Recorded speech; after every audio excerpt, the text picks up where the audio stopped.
12वीं की बोर्ड परीक्षाएं कैसे और कब करवाई जाएं, इस विषय पर रविवार को केंद्र व सभी राज्यों के बीच एक बैठक हुई। इसमें दिल्ली सरकार ने 12वीं की बोर्ड परीक्षा रद्द करने का सुझाव दिया, जबकि अधिकांश राज्यों ने हालात सुधरने पर परीक्षाएं करवाने की बात कही है। वहीं महाराष्ट्र का कहना है कि छात्रों को सुरक्षित वातावरण प्रदान करना उनकी प्राथमिकता है। केंद्र सरकार ने सभी राज्यों से 25 मई तक सुझाव मांगे हैं। रविवार को हुई इस बैठक की अध्यक्षता रक्षा मंत्री राजनाथ सिंह ने की। बैठक में केंद्रीय शिक्षा मंत्री रमेश पोखरियाल निशंक, महिला एवं बाल विकास मंत्री स्मृति ईरानी और केंद्रीय सूचना एवं प्रसारण मंत्री प्रकाश जावड़ेकर शामिल हुए। इनके अलावा सभी राज्यों और केंद्र शासित प्रदेशों के शिक्षा मंत्री और शिक्षा सचिव भी बैठक में शामिल रहे। केंद्रीय शिक्षा मंत्रालय ने अब सभी राज्यों से कहा है कि वे 25 मई तक 12वीं की सीबीएसई बोर्ड परीक्षाओं के संबंध में अपनी राय मंत्रालय को भेजें। 1 जून को शिक्षा मंत्री और सीबीएसई के अधिकारियों की बैठक होनी है। संभावना है कि इसी बैठक में 12वीं की बोर्ड परीक्षा पर अंतिम फैसला लिया जा सकता है। रविवार को हुई बैठक के बाद केंद्रीय शिक्षा मंत्री रमेश पोखरियाल निशंक ने कहा, जैसा कि प्रधानमंत्री नरेंद्र मोदी ने कल्पना की थी, बैठक अत्यंत उपयोगी होगी। हमें अत्यधिक मूल्यवान सुझाव प्राप्त हुए। मैंने राज्य सरकारों से 25 मई तक अपने विस्तृत सुझाव मुझे भेजने का अनुरोध किया है। दरअसल सीबीएसई का मानना है कि 12वीं की बोर्ड परीक्षाएं अनिवार्य रूप करवाई जानी चाहिए। इसी के आधार पर छात्र कॉलेज में दाखिला पाते हैं। उच्च एवं तकनीकी शिक्षा में दाखिला लेने के लिए भी 12वीं बोर्ड की परीक्षाएं आवश्यक है। कोरोना के मौजूदा हालात को देखते हुए शिक्षा मंत्री निशंक ने कहा, मैं दोहराना चाहता हूं कि छात्रों और शिक्षकों की सुरक्षा और भविष्य दोनों ही हमारे लिए अत्यंत महत्वपूर्ण है। इस बैठक में दिल्ली के शिक्षा मंत्री मनीष सिसोदिया ने कहा कि इस संकट के समय बच्चों की सुरक्षा से खिलवाड़ और बोर्ड परीक्षाओं का आयोजन करवाना बहुत बड़ी नासमझी होगी। देश में कोरोना की तीसरी लहर से लड़ने की तैयारी की जा रही है और अभी भी प्रतिदिन लगभग 2.5 लाख कोरोना केस आ रहे हैं। ऐसे हालात में परीक्षा के लिए ना तो बच्चे तैयार हैं, ना ही उनके पेरेंट्स और ना टीचर्स। बोर्ड परीक्षा का महाराष्ट्र द्वारा कोई सीधा विरोध नहीं किया गया है। हालांकि महाराष्ट्र ने कहा है कि परीक्षाएं सुरक्षित वातावरण में होनी चाहिए। महाराष्ट्र की शिक्षा मंत्री वर्षा गायकवाड़ का कहना है कि छात्रों को सुरक्षित वातावरण प्रदान करना हमारी प्राथमिकता है। सीबीएसई के साथ हुई बैठक में हमने इसी विषय पर चर्चा की। वहीं निशंक ने कहा कि मुझे विश्वास है कि हम कक्षा 12वीं की बोर्ड परीक्षाओं के संबंध में एक सूचित सहयोगात्मक निर्णय पर पहुंचने में सक्षम होंगे।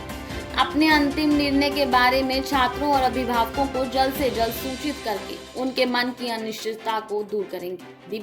आदरणीय अभिभावकगण, आदरणीय अध्यापकगण, प्रिय छात्र छात्राओं, कुछ दिन पहले हमारे देश के यशस्वी प्रधानमंत्री श्री नरेंद्र मोदी जी ने वर्तमान परिस्थितियों को देखते हुए एक आपात उच्च स्तर की बैठक अपने सानिध्य में बुलाई थी और उस उच्च स्तरीय बैठक में जिसमें तमाम हमारे कैबिनेट के सहयोगी सहित सभी अधिकारी वर्ग, शिक्षा विभाग और विभिन्न दिशाओं से जुड़े सभी लोग उपस्थित थे और मैं आभारी हूँ अपने प्रधानमंत्री जी का, जो लगातार हमारे विद्यार्थियों की चिंता करते हैं, हमको अपना मार्गदर्शन लगातार देते हैं।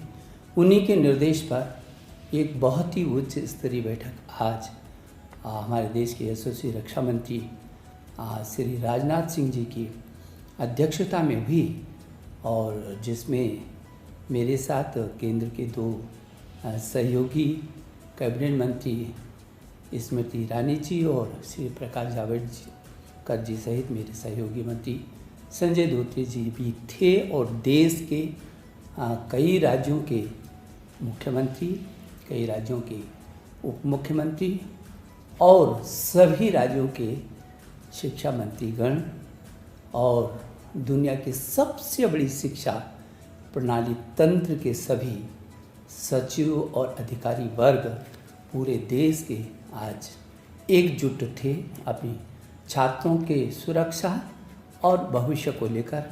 मुझे सबसे पहले तो इन सब का धन्यवाद देना है जो सारे शिक्षा व्यवस्था के लिए छात्रों की सुरक्षा और आज छात्रों के भविष्य की चिंता की दृष्टि से केंद्र के साथ एकजुट होकर के और आज खड़े दिखाई दिए हैं। मैं उन सब के प्रति बहुत आभारी हूँ बहुत सार्थक चर्चा आज रही है, बहुत सार्थक चर्चा रही है।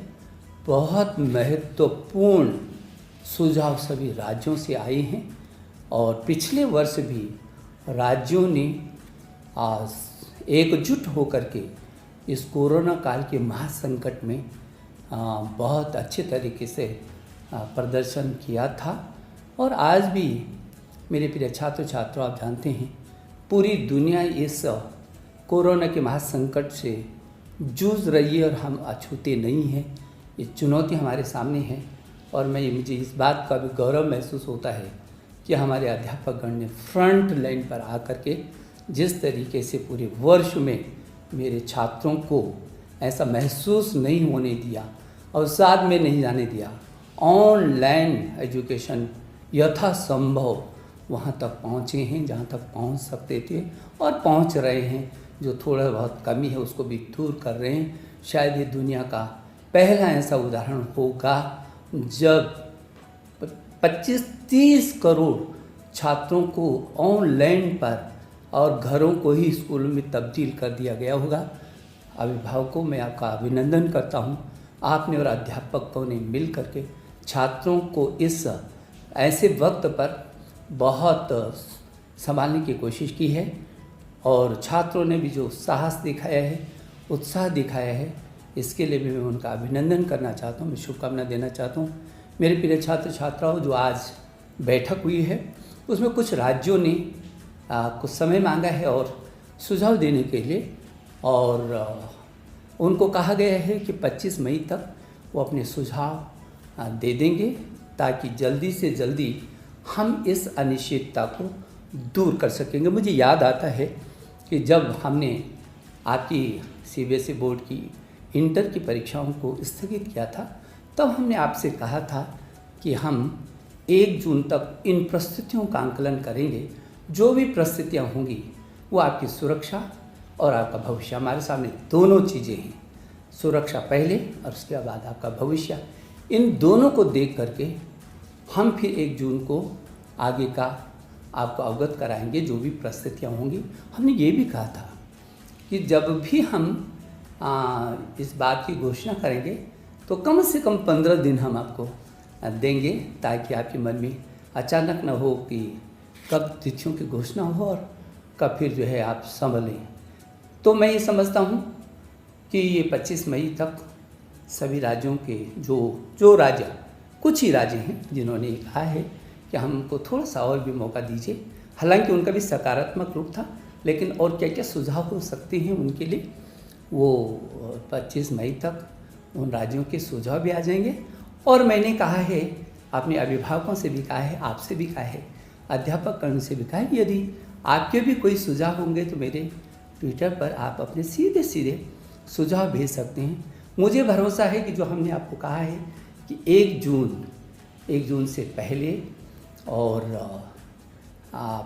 25 मई के बाद हमारी कोशिश होगी कि हम आपको अवगत करा सकें।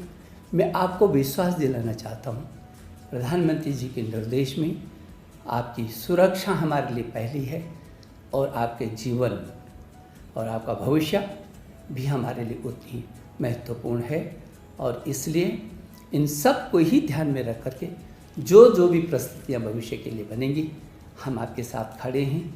आप निश्चिंत होकर के रहिए, आप बिना तनाव में रहिए। समय के साथ इन परिस्थितियों के साथ हमको जूझना है, इसी में हमको रास्ते भी निकालने हैं। हम आपका भविष्य, हमने पिछले वर्ष भी, हम दुनिया का वो सबसे बड़ा लोकतांत्रिक देश है जिसने अपने बच्चों का 1 वर्ष खराब नहीं जाने दिया था और सारी दुनिया ने इस बात को देखा है। और हमने आपकी सुरक्षा, हमारे लिए हर हालत में आपकी सुरक्षा हमारी पहली प्राथमिकता है।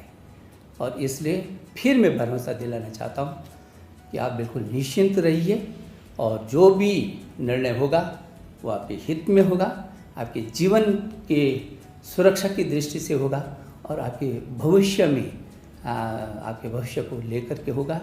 मैं एक बार फिर सभी अभिभावकों का, अध्यापकगण का, मेरे छात्र छात्राओं, आपका भी अभिनंदन करना चाहता हूँ। और आज मैं विशेष करके अपने देश के रक्षा मंत्री जी जो केंद्र में कई बार विभिन्न मंत्रालयों का जिन्होंने जिम्मेदारी संभाली है, और जो उत्तर प्रदेश में याद आता है क्योंकि मैं उत्तर प्रदेश में भी मंत्री रहा हूँ, वो ऐसे ऐतिहासिक शिक्षा मंत्री भी रहे, मुख्यमंत्री तो थे ही।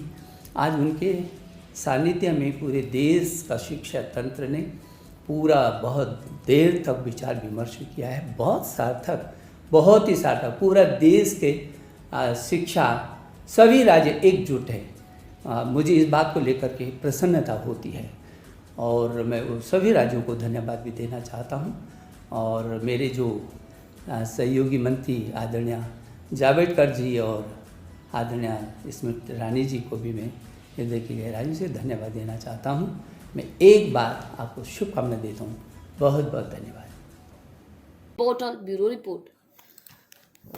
अगर आपको हमारी यह वीडियो पसंद आई तो दी बॉटल को सब्सक्राइब, लाइक, शेयर और कमेंट करना ना भूलिएगा।